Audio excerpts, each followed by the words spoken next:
బంధుని ఇక్కడున్న అన్ని రంగాల వాళ్ళం ఈరోజు మేము చెప్తాము, మద్దతు తెలియజేయాలని చెప్పేసి కోరుతా ఉన్నాం మేము అందరి తరఫున. ఈ నేపథ్యంలో అయ్యా మేము ఒకటి అడుగుతా ఉన్నాం, ఈరోజు 9వ జీవో తీసుకొచ్చావో ఒకవైపు గవర్నర్ దగ్గర పెండింగ్లో ఉంది, మరోవైపు రాష్ట్రపతి దగ్గర పెండింగ్లో ఉంది. రిజర్వేషన్ల కోసం నువ్వు వాళ్ళు చేసిన వాటిపైన హైకోర్టుకు వెళ్తే హైకోర్టు వాటిని తిరస్కరించిన ఘనత చరిత్ర మీకు తెలియదా అని అడుగుతా ఉన్నాం. అందుకనే డ్రామాలు బంద్ చేయండి, బీసీలకు న్యాయం చేసే విధంగా రాజకీయాలు బంద్ చేయండి, బీసీలకు న్యాయం చేసే విధంగా ఉండాలి అని చెప్పేసి ఈ స్థానిక సంస్థలు ఎన్నికలు కూడా 42% రిజర్వేషన్లతోనే పోవాలని చెప్పేసి నేను డిమాండ్ చేస్తా ఉన్నాను ఈ సందర్భంగా అని చెప్పేసి రేపు జరగబోయే బంధుని వ్యాపార వర్గాలు స్వచ్ఛందంగా బంధుని పాటించాలని చెప్పేసి మరోసారి మీ ద్వారా విజ్ఞప్తి చేస్తా ఉన్నాను.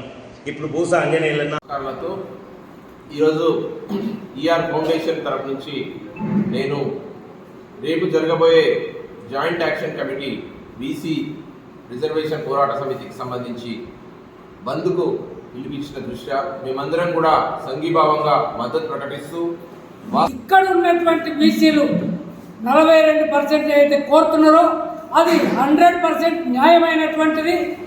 కాబట్టి ఈ 42%కు అనుకూలంగా కోర్టులు ఇచ్చిన తీర్పులను వ్యతిరేకిస్తూ రేపు తెలంగాణ రాష్ట్ర బంద్ను నిర్వహిస్తున్నాయి బీసీ సంఘాలు అన్ని ఐక్యంగా. కాబట్టి ఆ బంద్ను అందరూ కూడా సక్సెస్ఫుల్ చేసి ప్రభుత్వాలకు కళ్ళు తెరిపించే విధంగా ప్రయత్నం చేయాలని సిపిఐఎంఎల్ మాస్ లైన్ ప్రజాబంధగా మేము అందరికీ విజ్ఞప్తి చేస్తున్నాం. బీసీలందరూ కూడా ఉత్పత్తి చేసే కులాలు రాష్ట్ర ప్రభుత్వానికి కానీ కేంద్ర ప్రభుత్వానికి ఉత్పత్తి చేసేసి వాళ్ళ ఆదాయ వనరులు పెంచేసి అందరికీ పంచే కులాలు. ఈ కులాలకి అన్యాయం జరగడం అనేది చాలా శోచనీయమైన విషయము. ఎందుకంటే అడగని వారికి అడగక ముందే ఇచ్చేస్తున్నారు, అడిగిన వారికి మాత్రము ఇవ్వడం లేదు. 60% ఉన్న మాకు 56%, 56.33% ఉన్నది సర్కారు లెక్కలు చెప్తున్నాయి. అయినా 42% ఇస్తామంటే కూడా మేము ఒప్పుకున్నాం. మా వాటా ఎంత, మేమెంతనో మా వాటా అంత కావాలి, అయినా 42% ఇస్తామంటే సరే అనుకున్నాం. దానికి కూడా ప్రభుత్వాలు, కోర్టులు నానా రకాలుగా